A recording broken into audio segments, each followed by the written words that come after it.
I call the Honourable Member Melissa Lee. Anyang Ha Seong. I move that the question be now put. No, I think it's far too early for that. I'm just looking to see who hasn't had a call.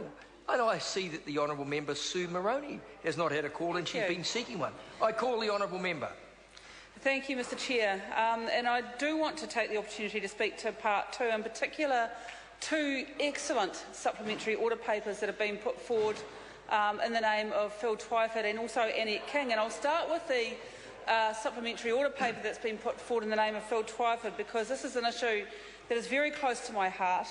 The issue of ensuring in this legislation that reviewable tenancies cannot be covered and applied to those over 65, the disabled and those with school-aged children. And I will start with talking about the school-aged children because, Mr Chair, in my experience in visiting schools, one of the first things that teachers will tell you is the difficulty they have in actually educating children who are always on the move.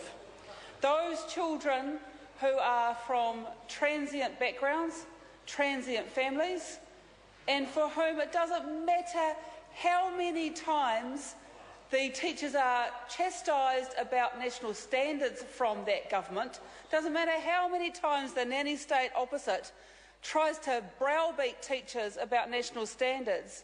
For children who are constantly on the move, there is no way that any teacher is going to be able to get them to achieve a national standard. Because when children move from school to school, then their ability to actually be in a secure educational environment is severely compromised.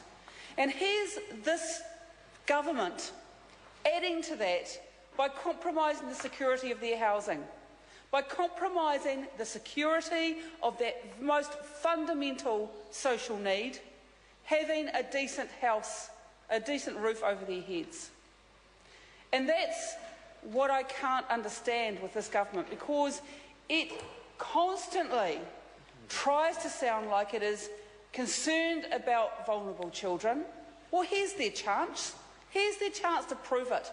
Prove it with your vote, Dr. Smith, that actually the most vulnerable of our children, those who actually are often in state housing and tenancy situations, they are the children who need security.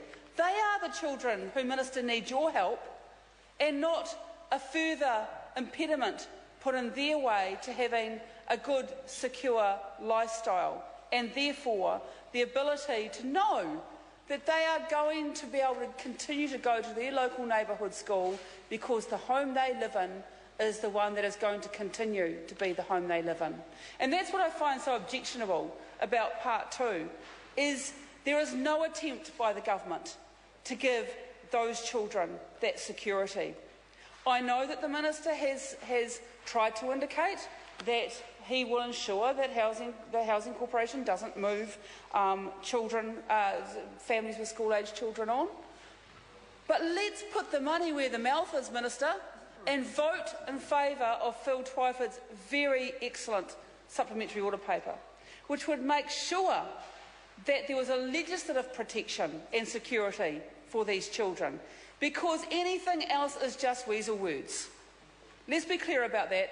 Anything less than voting for the supplementary order paper is just paying lip service to a commitment to vulnerable children. So here's where the government can actually make their commitment clear, but I also challenge them to make their commitment clear for those over the age of 65. And the large number of people who live with disabilities on a day-to-day basis who also need some security of tenure. Because if you think about people with disabilities, often these homes actually by the state, by the taxpayer, have been renovated to cater for the particular disability in mind.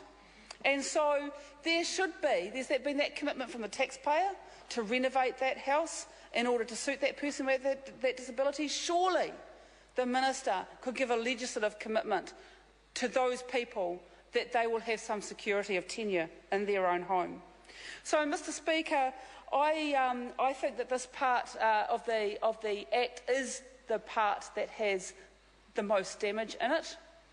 It is the part that also has the most opportunity in it. And I want to speak briefly to that because that's the subject of Annette King's supplementary order paper, and that is the idea that social housing providers, some of the non-government organisation operators in this field, that they should participate, that they should really be taking over some of the government's responsibility.